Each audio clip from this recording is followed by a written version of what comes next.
أعوذ بالله من الشيطان الرجيم. بسم الله الرحمن الرحيم.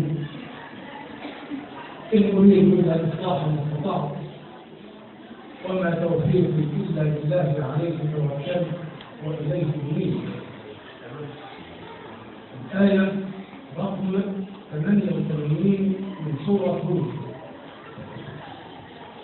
اللهم إنا نسألك فعل الخيرات وترك المنكرات وحب المساكين وبلغنا حبك وحب من يحبك وكل عمل يبلغنا حبك.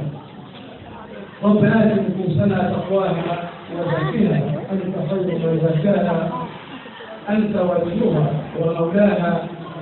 وإذا أردت بالناس فتنة فاقبضنا إليك غير مفتونين ولا مبتلين. روى الإمام الباهلي عن النبي صلى الله عليه وسلم قال: كيف أنتم إذا طغى نساؤكم وفسق شبابكم وتركتم جهادكم؟ قالوا أي الصحابة: أو كائن ذلك يا رسول الله؟ الكلام ده يحصل ويحدث بالفعل. قال: والذي نفسي بيده وأشد منه سيكون.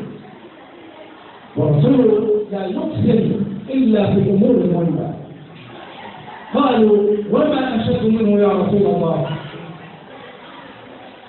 قال: كيف أنتم إذا لم تأمروا بالمعروف ولم تنهوا عن المنكر؟ قالوا أي الصحابة أيضا: أو كائن ذلك يا رسول الله؟ قال: والذي نفسي بيده وأشد منه سيكون. قالوا: وما أشد منه؟ قال: كيف أنتم إذا رأيتم المعروف منكرا والمنكر معروفا؟ قالوا: أو كائن ذلك يا رسول الله؟ قال: والذي نفسي بيده وأشد منه سيكون. قالوا: ولا أشد منه؟ قال: يقول الله تعالى: بي خلقت لأوضحن له فتنة يصير الحليم فيه حيوان. أستاذ المهندس مدير إدارة المدرسة، السيد الأستاذ المهندس مدير المدرسة، السادة الضيوف الزائرين الكرام، أهلا ومرحبا بحضراتكم في مدرستنا مدرسة صوفيا الثانوية الفنية الثلاث. لقد حللتم فينا أهلا ونزلتم بيننا سهلا، وإنه لفخر كل فخر أن تختفي مدرستنا اليوم بقائد مغوار ورجل محترم مثل الأستاذ محمد بن المنصور.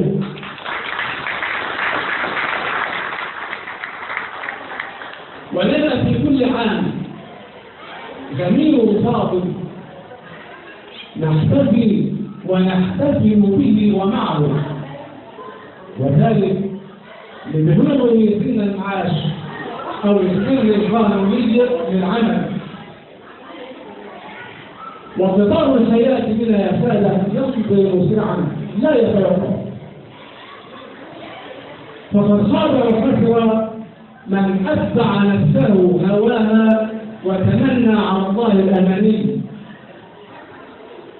وتلك سنة الله في الكون وفي الخلق، ولن تجد لسنة الله تبديلا ولن تجد لسنة الله تحويلا.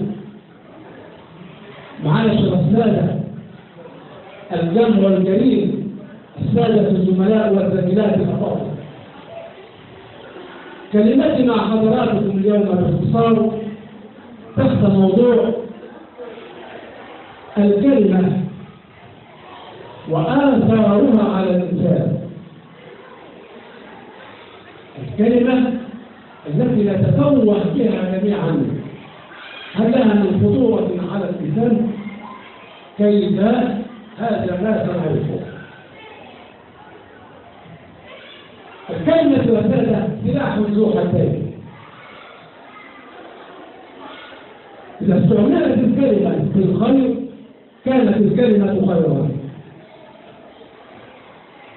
وإذا استعملت الكلمة في الشر كانت الكلمة شرا. وش معنى ذلك؟ الكلمة التي نتفوه بها نتحدث بها إما أن تكون خيرا لك أو شرا عليك. بالكلمة تبنى الأمم وتفاض الحضارات بكلمة، تصان الحقوق بكلمة، وترد الأمانات بكلمة، تقام الحروب بين الدول وبعضها بكلمة،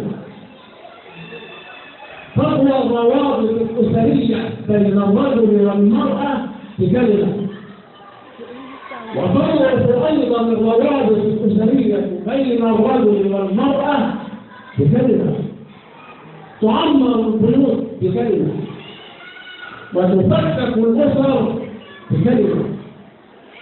هذه الكلمة وهذه كلمة، فعلينا أن نجعل من الكلمة العمار لا الخراب، نجعل من الكلمة البناء لا الهدم، نجعل من الكلمة الحب لا الظلم، نجعل من الكلمة المودة لا الفرقة. معاشر السادة الجار والكبير، الكلمة عند الإنسان أمانة، الكلمة عندنا أمانة. إذا أحسن الإنسان استخدام الكلمة واستغلها فيما يعود عليه وعلى غيره بالنفع والفائدة فقد صان أمانة الكلمة. وإن أساء الإنسان استخدام الكلمة فيما يعود عليه وعلى غيره بالأذى والضرر فقد خان أمانة الكلمة. يا سادة، الكلمة الطيبة صدقة، والكلمة الخبيثة سيئة. وقد وضع العلماء للكلمة الطيبة نوعين، ووضعوا للكلمة الخبيثة نوعين. أول نوعين للكلمة الطيبة، أولا الكلمة الطيبة هي كلمة التوحيد، كلمة